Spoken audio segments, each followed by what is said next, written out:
Now, pay attention to who's posting the video, right? Look at him, right?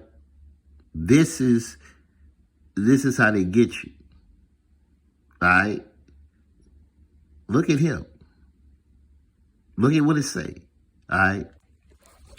Now, I want you to listen to who actually has a problem.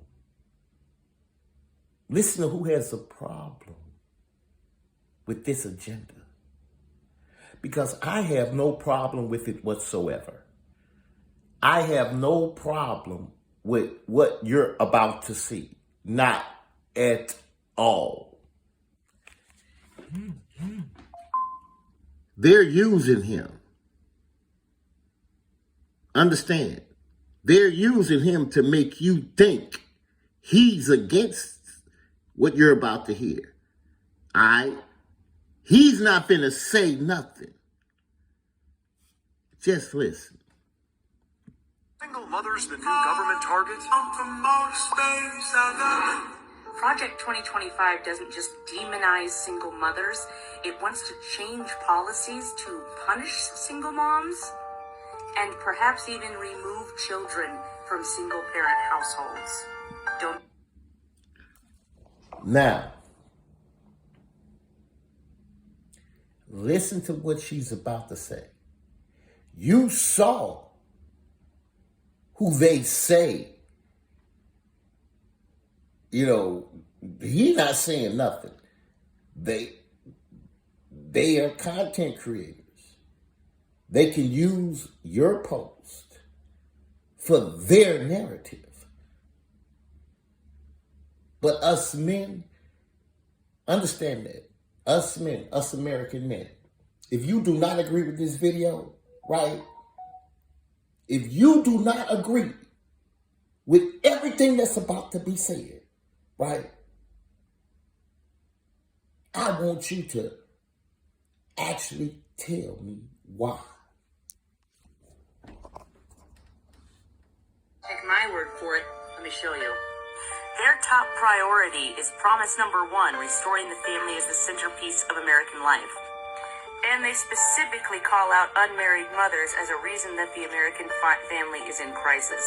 400 pages later, when you get to their section on the Department of Health and Human Services, you see that they want to rewrite what the definition of a family is to be comprised of a married mother and father and their children, saying that currently Health and Human Services is too focused on LGBTQ plus equity and subsidizing single motherhood, and saying that these policies should be repealed and replaced by policies that support the formation of stable married nuclear families. It's not enough to be heterosexual, by the way, because they also call out homes with non-related boyfriends as being one of the most dangerous places for a child. And they don't much like surrogacy either. In the context of emerging reproductive technologies, Health and Human Services should never place the desire of adults over the right of a child to be raised by the biological fathers and mothers who conceived them. Here's a horrifying paragraph. The Secretary of Health and Human Services anti-discrimination policy statements should never conflate sex with gender identity or sexual orientation. Rather, the Secretary should proudly state that men and women are biological realities that are crucial to the advancement of life sciences and medical care, and that married men and women are the ideal natural family structure because all children have a right to be raised by the men and women who conceived them. They also want to promote reunification as a part of child support, which is terrifying for domestic violence survivors. And they want to institute a healthy marriage and relationship education program in every state-level high school in America, with curriculum on healthy marriages. Oh, I wasn't kidding about child support either. Child support in the United States should strengthen marriage as the norm, restore broken homes, and encourage unmarried couples to commit to marriage. There's also a line in here that basically says that if you're the parent of a transgender child, that is child abuse. And if everything I've read hasn't sounded too bad, you haven't been reading between the lines, and this line here should clear it up. But the pro-family promises expressed in this book and central to the next conservative president's agenda must go much further than the traditional narrow definition of family issues. Every threat to family stability must be confronted. This resolve should color each of our policies.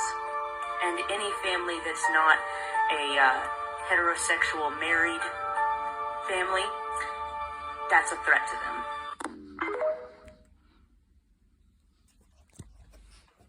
Yes, it is. I agree totally, 100% with everything you just heard. But you do hear who doesn't agree. Yeah.